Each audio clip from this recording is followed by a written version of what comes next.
Hi, my name is Kevin Thomas, W1DED, and this is Q5 Ham Radio. I'm back with the contest crew, Bill W9KKN, Dan N6MJ, Randy K5ZD, and Chris KL9A. Tonight we have a special guest, Tim Duffy, K3LR. Tim has agreed to join us and talk about the upcoming contest season from a multi perspective, and I think the conversation is going to be really interesting. This episode of Q5 Worldwide Ham Radio is brought to you by ICOM, innovative radios trusted by hams around the globe. Welcome, Tim. Hey, thanks for having me, Kevin, and hi, guys. So we're excited to have you here, and the topic tonight is going to be preparation for multi in the DX contest. We've got some multi experience galore on this particular session. And, in the upcoming CQ Worldwide, certainly it's not only multi, but multi-twos and multi-singles. But, multi-anything is a lot of fun, especially when everybody is on site. I've never done a remote multi, so I don't have any experience there. I do know that the on-site is a whole bunch of fun, and I know that again, the guys on this session have lots of experience of on-site multi. There are only 5 or 6 dozen stations around the world that do multi, but I think each and every one of them are having a blast. So, Tim, out of everybody in the call, though, I think it's fair to say you have the most experience putting a huge multi station together. You have great experience winning contests. Tell me where it all begins when you are facing contest season. What are some of the first things you start to think about in getting your station ready? It's one of the great things, Kevin, of doing this for 33 years.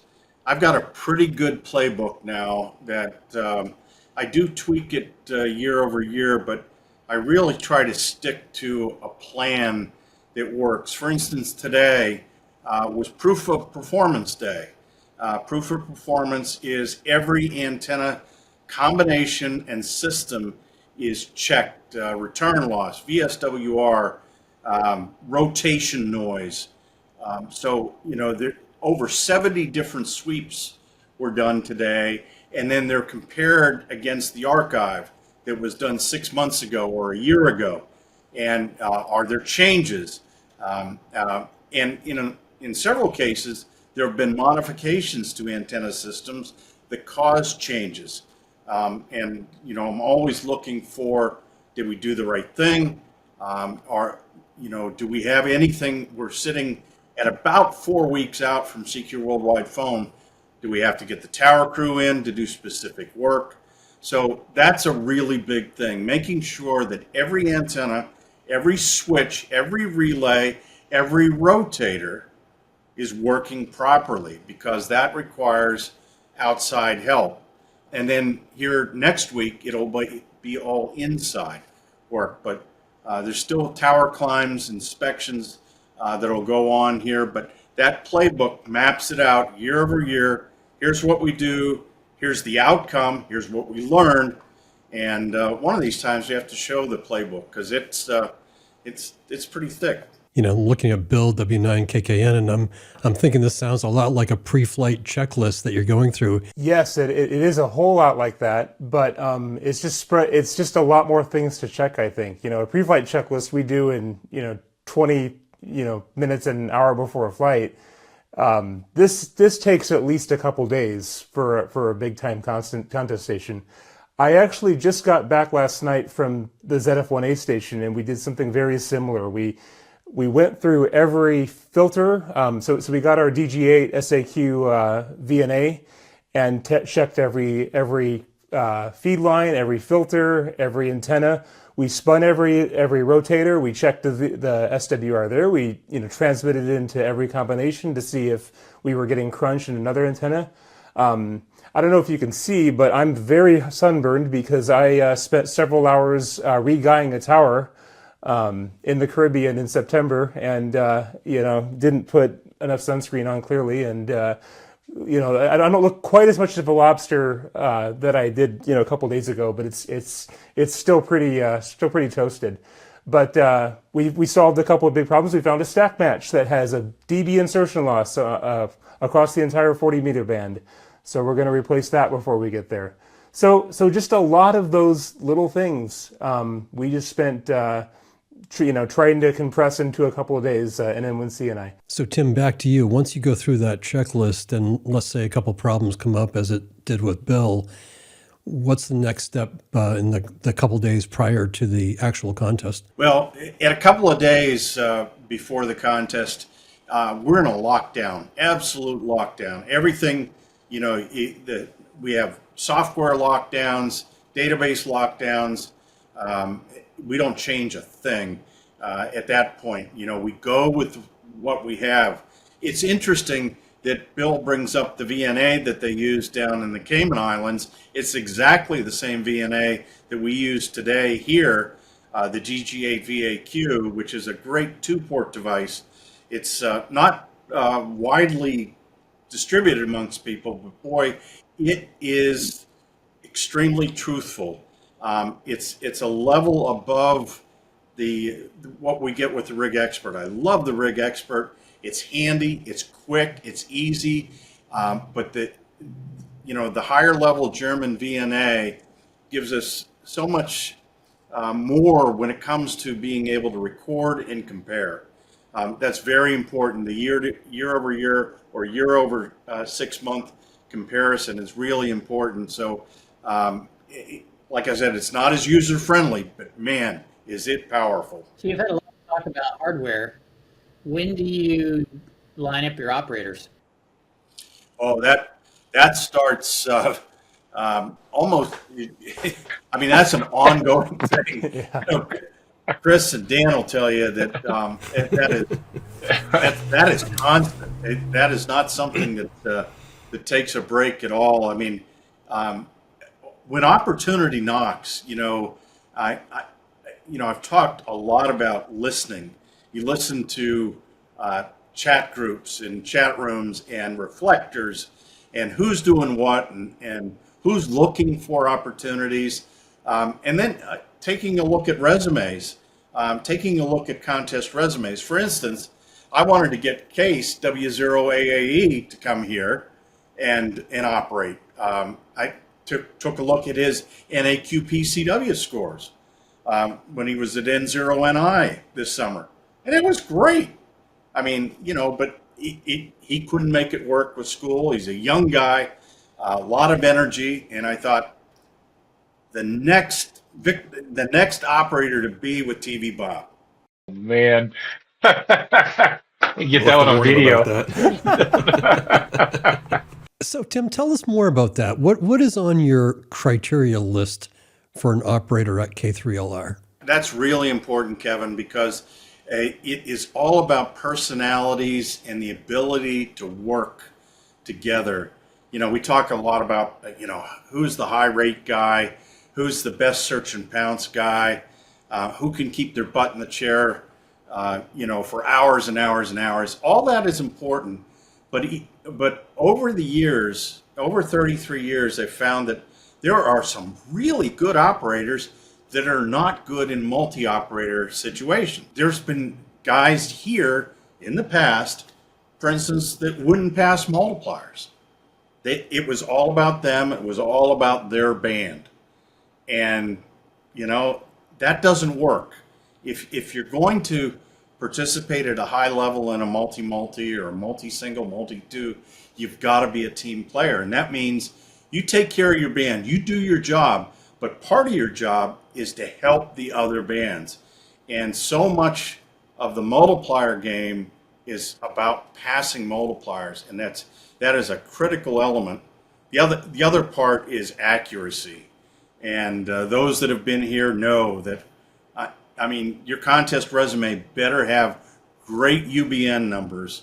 That report that comes out, or the log checking report, LCR we call it today, that I look at every log checking report to make sure that everybody is on the up and up, because you don't want to have one or two or three bands that are not accurate. That can make a huge difference when it comes to the final scoring. So, Tim, it seems like you're acting as the scout. I mean, you said you're paying attention to chat rooms and you're talking to other people. You're checking all the logs.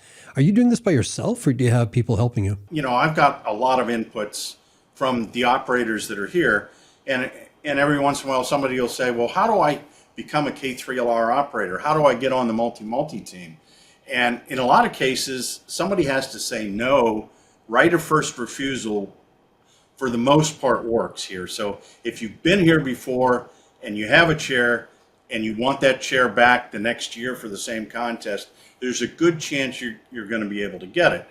But that being said, it goes back to that resume. It goes back to your history and how you've done in contests. You know, guys like K3UA and N2NC and N2NT, you know, N6MJ, they're on the air every weekend. So of course they're going to be good because they're you know, honing their craft. They're maniacal in how they go about it. Even, you know, what does an RTTY contest have to do with how you're going to perform on SSB? Well, one thing is Randy Thompson sure knows how the conditions were in Ohio last weekend because of his participation in the RTTY contest, and 28 days later is the CQ Worldwide sideband contest. Chances are we're going to see very similar conditions coming up in 28 days again. I should step in at this point. When we're talking about getting to operate at Tim's place, it's a bit like getting a seat in a Formula One car. There's only so many chairs, and it's tough to get in there. And once but that's not to say there aren't a whole bunch of other multi-stations that are looking for people. So there's all kinds of other lower level formulas that they're looking for guys, and the way you get invited to a multi is you ask. And many times it's that simple. Those guys are not spending a huge part of their life manning up this giant first class station. They have a station, they'd love to have some guys come over and have fun. So they're not looking for you. You have to announce yourself to them. A lot of my early guest stops were just because I called somebody and asked if I could come operate there. So, but it is a matter of working your way up. So you do a few of them, and when you do a multi-op, you get to meet a lot of other people, and those people know people, and it's like any other networking thing. When somebody needs an op, they're like, hey, we worked with this guy, he was pretty good. And that's often all you really need is somebody to just kind of pass your name along and say, yeah, this guy was pretty good. Yeah, that's kind of how it started with me, Randy. My first multi that I did was way back like in 1994. I was 13, 14 years old, operating with the guys out at W6BA. And I had operated previously with some of those guys at a field day here locally where I live. And they saw I was doing pretty well, and they asked me, do you want to come out and do a multi contest? I'm like, sure, let's do this. And so, you know, my parents drove me out there. I sat down and did the contest and did that several more years with them. One of the operators that was at that multi was Doug Brandon, who's now N6RT. He's not very active these days, but at that time he was, you know, very active, and you know he moved on to operating from bigger stations in the single op realm, you know, and that kind of helped me propel myself into that world too. And again, it was just a happenstance that came about. I said yes, and you know the rest is history, and it's really worked out well for me. Yeah, I think one of the great things, most multi-operator stations generally have better than average antennas, so it's a great way to escape your in-fed half wave or whatever, and be able to get to some place where you're actually loud and start to get a feel for how much more fun that is. Tim's place is the next level of loud. And of course, you know, Randy, when you're talking about that level, there's an expectation when you come here too. And I don't ever want to let an operator down. You know, guys are taking time away from their family, taking vacation time at work, spending money on plane tickets. And in most cases, these guys could go anywhere else to operate. So when they come here, I have a responsibility to make sure that this is seamless, that this place works, that I've done the best job I can at making sure that whatever band you're on, operates properly, operates the best it can do, because we want to have a shot at winning. Winning isn't everything, but everybody's making sacrifices. They want to do good, and it's fun, to not have stuff break. When Bill goes back down to the Caymans, he knows exactly what he's got to focus on, what he's got to get repaired before the contest to make sure that during the contest everything is as good as it can be. Now, since you brought it up, what about the care and feeding of the operators during the contest? What should people be thinking about in terms of taking care of their ops once they're there? That is a piece of the puzzle that is so important, and it is often the last thing on the host's mind. I found that because when I would go and operate at some really high profile stations back in the 80s and even in the 70s, you were like on your own, and so one of the things that N2NC, who has been a tremendous guy, operator here and just a great human being, one of the things he told me early on, he says, "Timmy, an army travels on its stomach." And I've never forgot that.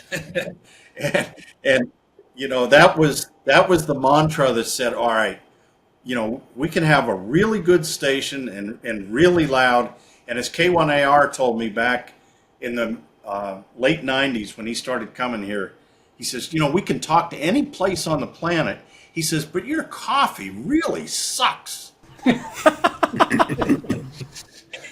And then he went on and he says, at KC1, I said, stop. He said, the coffee's much better there. I said, that does it. So it's those kinds of things that it's really important. The food part of it, I mean, whether it's the pre-contest dinner or during the contest, make sure that everybody is well fed.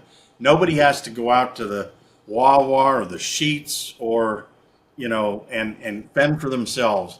Everything is here, whether it's headphones and a keying paddle, or if it's some special Cheetos treat, we're going to have it here. Tim, one of the topics that's come up in other contest crew conversations is team leadership. And I know we had a conversation with Tim Coker, N6WIN, regarding ND7K.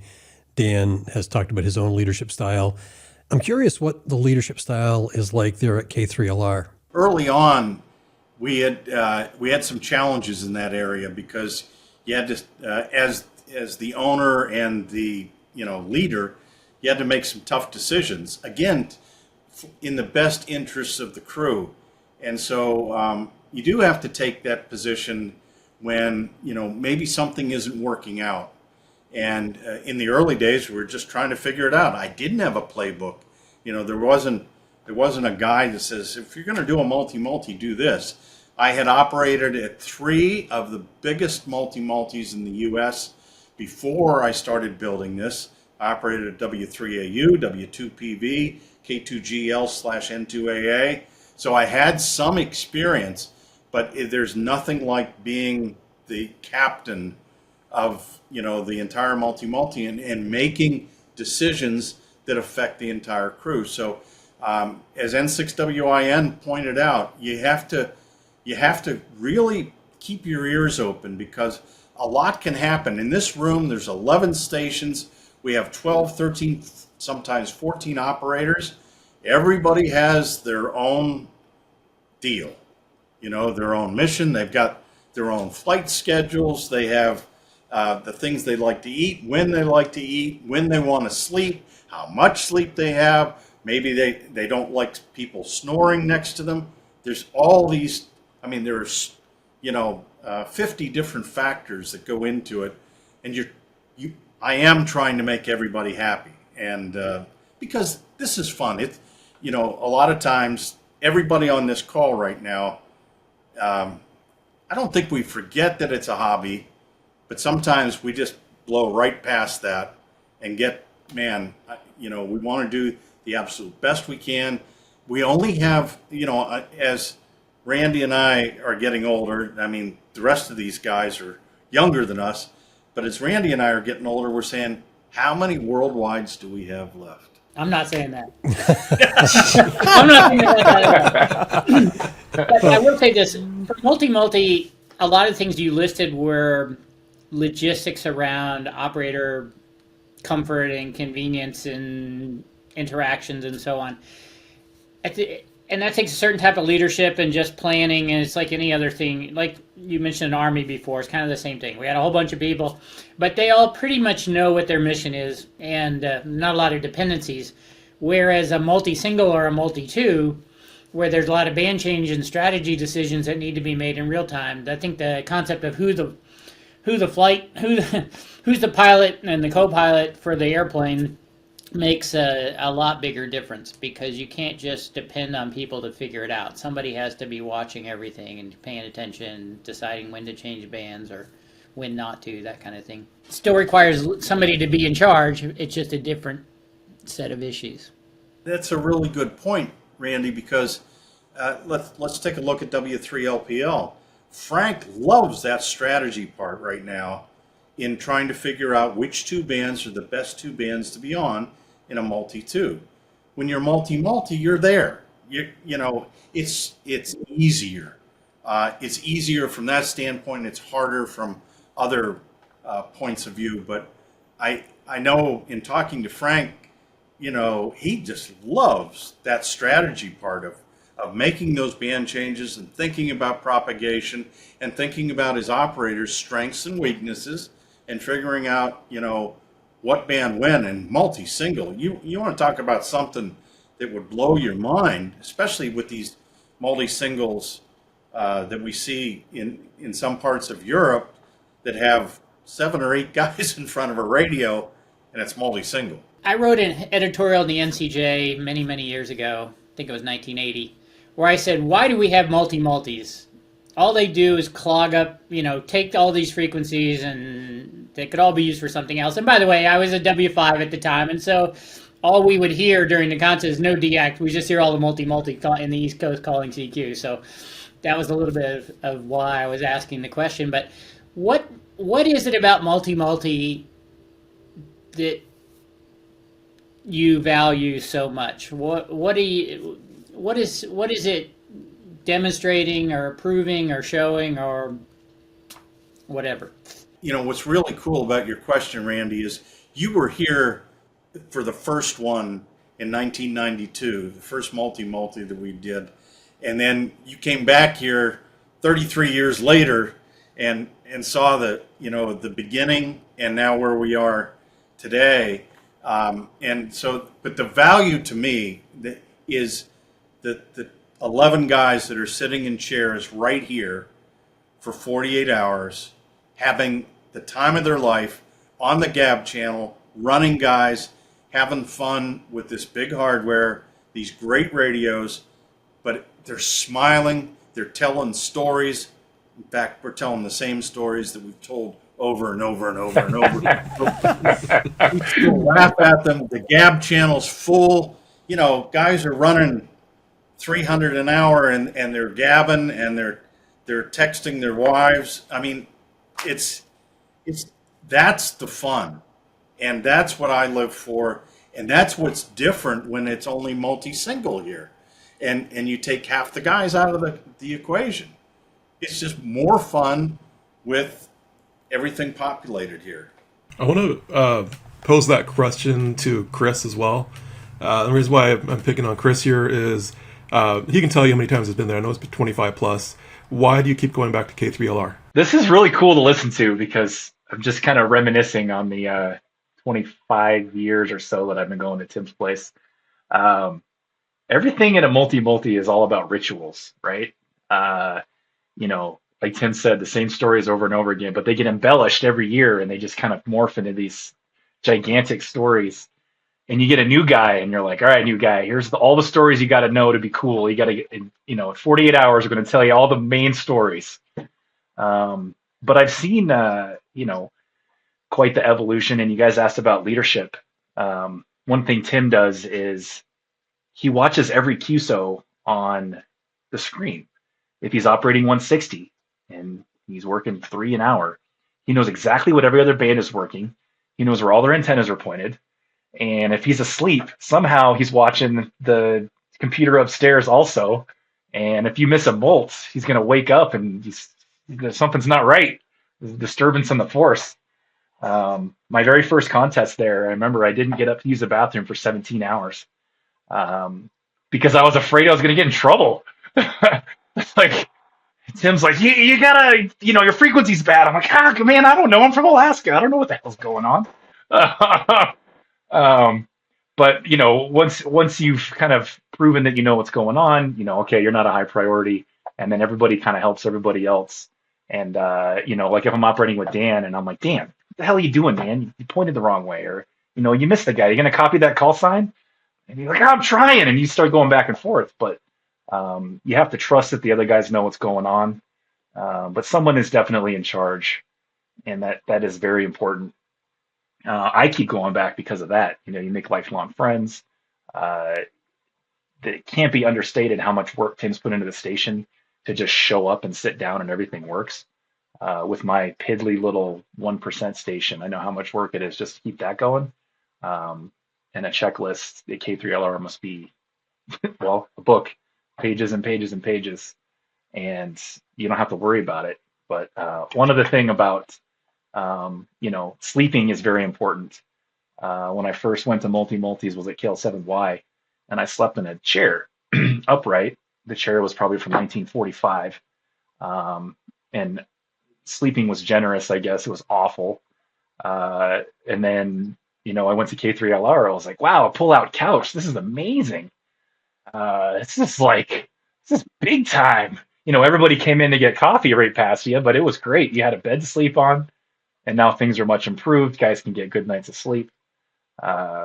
Anyway, so many great memories. That's why I do it, because you build it up, and lifelong friends are great. Tim doesn't have to wonder if the 160 antenna or the 80-meter Foursquare fell down every time he comes. I'll have you know, we're on day 2. Day 2, it's still up. 40-mile-an-hour winds last night. Saw it on my camera.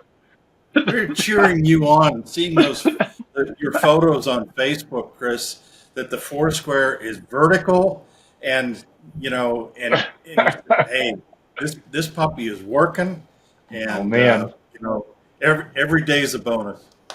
Yeah, it has been 2 days since the last KM7W accident.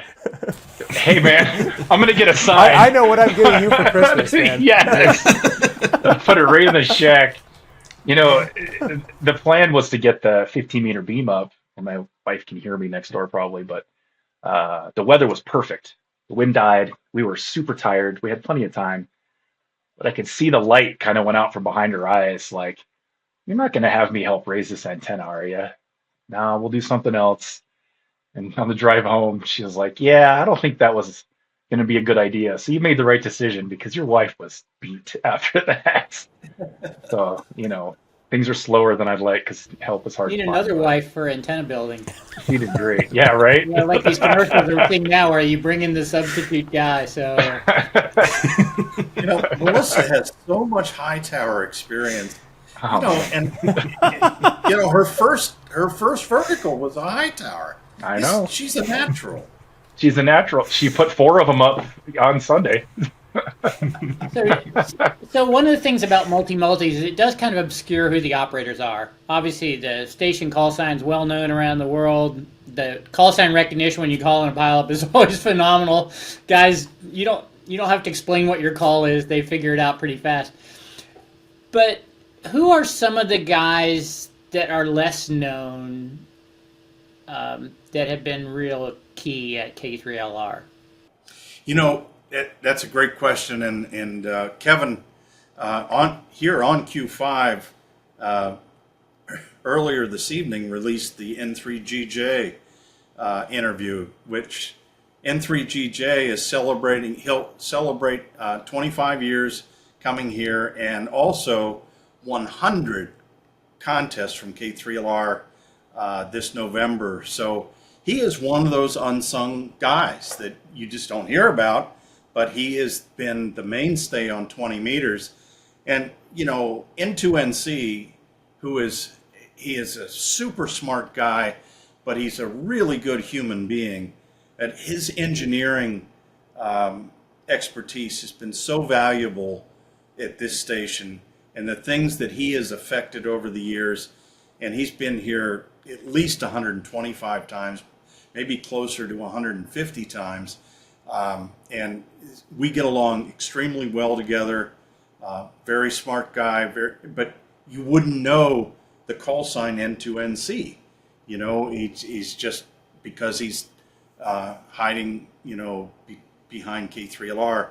Another guy, Randy, is, you know, Pittsburgh's own N3SD. Greg comes in, does the dirty work of 20 meters at, you know, in the middle of the night. And every once in a while, you know, it breaks loose and he gets a European sunrise opening and everybody in the room is cheering him on. But you talk about somebody that he could walk down the aisles of Dayton and nobody knows who N3SD is. But I'll tell you, every K3LR operator knows who he is and what he does and what he means to this team. And that's how you get a real team, is you get those unsung heroes, and you get, you know, K3LA, who spends every CQ Worldwide phone on 40 meters during the day talking to Canadians, you know, and he loves it. He loves being a part of the team. I think you said earlier N3GJ and you mentioned 20, but he's on 10, right? GJ, I'm sorry. Yeah, no, 25 years coming. He's on 10 meters, right? What people don't realize is there's years where he doesn't work 100 guys. Oh, yeah. There's been several times that he works, you know, 12 guys or 20 guys, and he never complains. He never complains. I got to tell him to go to bed. Stop calling CQ. It's 11 o'clock. There's no sunspots. It's, you know, let's live to fight another day. Tim, I want to take this in a different direction. What does it take to not get invited back to K3LR? That's where the stories come in, Kevin. Oh, man. I'm interested in this one too. Oh, man. That's for Q5 After Dark, you know. Yeah.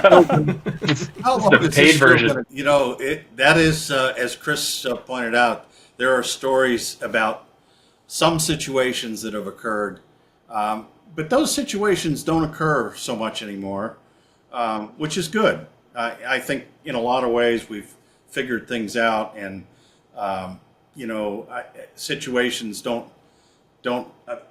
get into that. You know, that can be a real sticky wicket, Kevin, because when there's not a good fit, or, you know, what I found early on, before we had, you know, a lot of these receiving antennas and so forth, the second guy, the guy that was the search and pounce guy, you know, he's trying to listen through the run guy. And before we had good receiving antennas, it was really hard. It's still hard, but it was really hard. You know, you're trying to work in 100 kilohertz, or, you know, 40 phone, you're trying to work within 72 kilohertz of each other. And, you know, there were guys that just threw down the headphones and said, I can't do this. This is not for me. You know, I'm not cut out. I thought this place was loud, and I thought everybody was strong, and, you know, I thought this was just a cakewalk.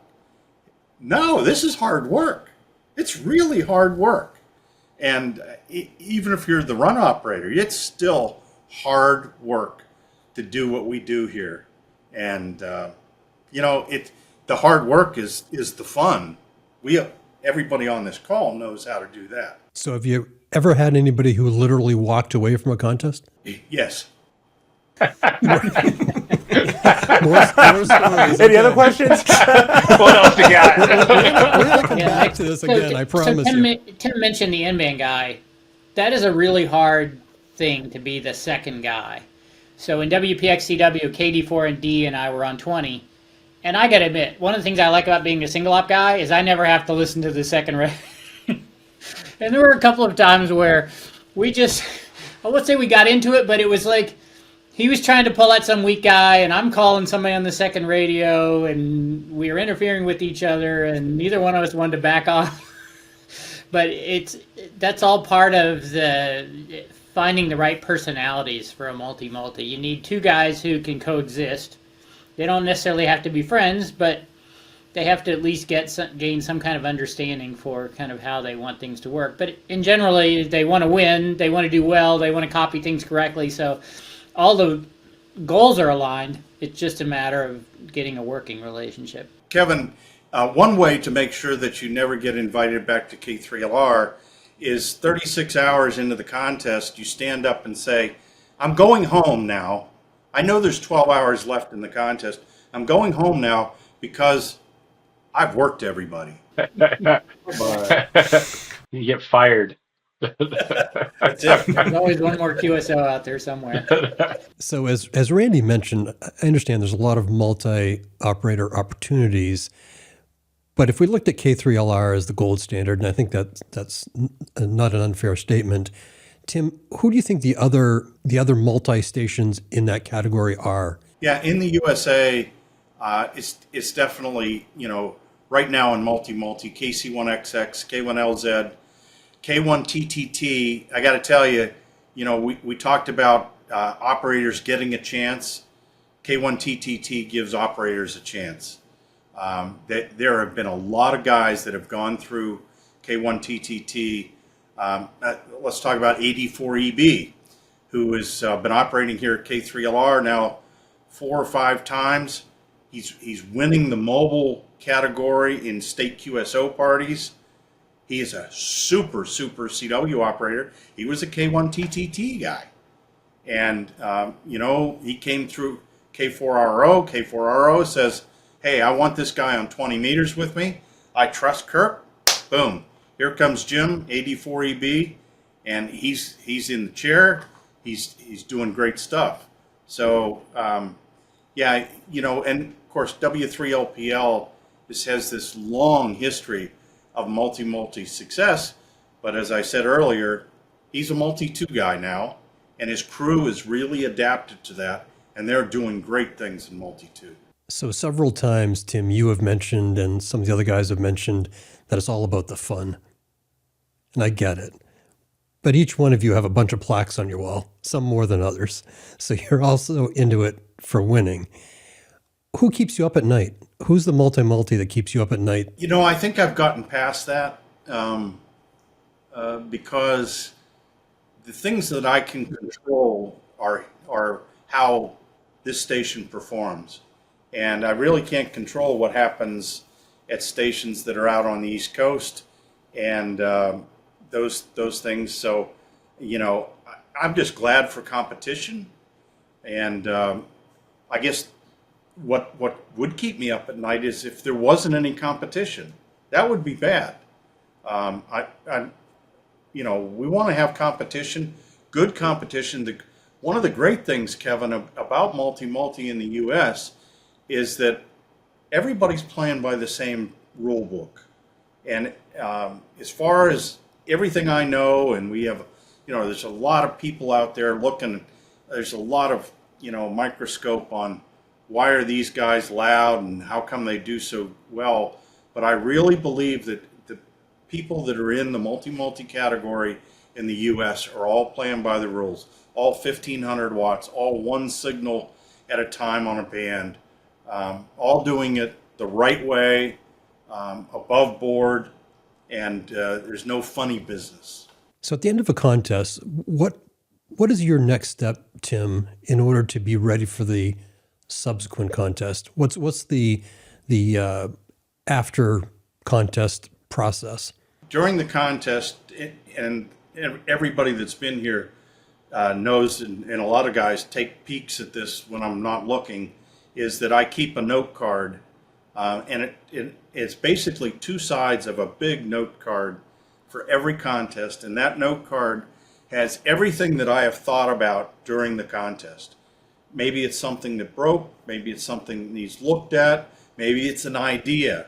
I've sketched schematics on these note cards, and I have these note cards.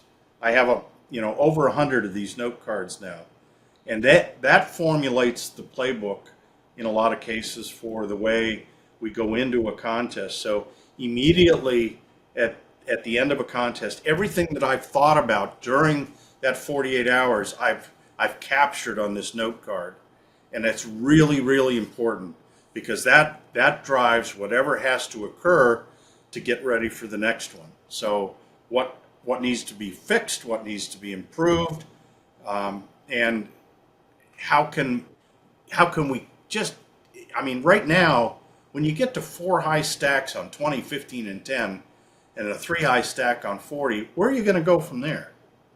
You know, so you've got to find these other little incremental improvements to make things better. I suggest you need a south antenna on every band. I'm sitting there, some South American calls in, it's like, oh, which antenna did we leave pointed that way? I can't remember. Yeah, most guys leave the bottom one there, but I thought long and hard about it. That did make the note card. You know, I do listen, and it still may happen here in the future. It's not ready for worldwide, but you know, what the heck? What's 4 more antennas when you got over 50 of them? So before we wrap up, let's just go around one last time to see if there's any last questions. You know I'm always going to have one more, right? So I think, Tim, you did multi-multi in the WPX this year. Was this the first time? Yes, this was the first time that we did a multi-multi in WPX phone and in WPX CW. In CW, yeah. So I just wanted to say, in some ways, kudos and thanks for doing that, because it gave me a chance to come there and operate. But also, those next level of contests give more people a chance. And it also seems such a waste to have so much station and hardware and be so beautifully constructed and not have it on the air. So it was great to have you add 2 more events to the calendar. Well, it was great to have you here and to experience that. We had great conditions. The crew was super, and the station stood up just fine, and we had a blast. You know, we have some single band records actually that have occurred over the last few years in the WPX contest, and some world wins in 20 meters. N2NC has piloted world scores, and we hold records in the WPX contest. It's a great contest, but I don't know if we'll ever do multi-multi again. We'll see. We got the records. Kind of set you up to do it again, man. I can be twisted and talked into anything almost. You know, you talk about recruiting, and that's really difficult in any multi-op. But one thing Tim does is, if we win the contest, his recruiting starts immediately while the stock is high. And you can always tell, because they'll either ask you there and or email you the day after and say, "Will we see you next year?" Bang, bang, bang. It works most of the time. We finished WPX phone, and he asked us if we were coming back for CW. Too soon. Too soon. I do have one last question, Tim. Why do you not allow video cameras or cameras in the multi-op contest room? Well, no, I mean, there's lots of cameras. Believe me, there's been some photos that I wish weren't done. But, I guess I'm talking about a Q5 camera. you know, that might happen in the future, but here's the thing. This room is not that big, and I have had lots of requests over the years, Kevin, that guys want to come and just watch. And I've sort of like, you know, one of my favorite coaches is Mike Tomlin of the Steelers. And it's sort of like if I went up to Mike Tomlin and said, you know, I know you guys are going to Dublin, Ireland last Sunday, and I'd like to be on the sidelines and right beside you to see how you do it. I'd really like to learn. And he's going to say, are you out of your mind? You know, and part of the problem is, and this is very true, I mean, I'm a really good host, I think, to the operators, but every once in a while, if something goes sideways, I'm not as good a host as I could be. So, you know, sometimes it's better not to see the sausage being made. That's a fair answer. I'll take that. It is a very small room, and it is one of the challenges when people start talking. Like some of the operators, that when they're changing shifts or whatever, there'll be some talking going on, and you. The next shack should have an observation deck. I don't know. CCTV. I'm already halfway through my N6WIN improvement project, which nobody knows about, and nobody will know about it until Worldwide Phone. Oh, Oh, wow, there's interesting. a tease. We'll save that for the next I show. do listen. I know what went on at ND7K, and I'm not standing still. Oh man, Oh man, So many things. it really great. could be just about anything. Tim, I think I'm speaking for everyone that it's been great to have you here with the contest crew, and we'll definitely need to make this a repeat performance in the future if you'll have us. Well, it's been great being on here with everybody. We got to get Bill W9KKN to come out here, and so we can tell him all the stories. He is moving a lot closer, so that's going to happen. And you know, it's been really cool going back and forth with everybody and having a great time. And you know, these 4 weeks before Worldwide Phone are just magic. The bands are going to be packed with people getting ready for the contest, going out on contest expeditions, de-expeditions, getting radios tuned up, and it is all going to be fabulous. And it's just going to be the precursor as we get into the battle royale of single ops, you know, on steroids for CQ Worldwide CW. Absolutely right. That's going to be a lot of fun. Tim, thanks again. My name is Kevin Thomas, W1DED. This has been Q5 Ham Radio with special guest Tim Duffy, K3LR, Dan, N6MJ, Bill, W9KKN, Randy, K5ZD, and Chris, KL9A, 73.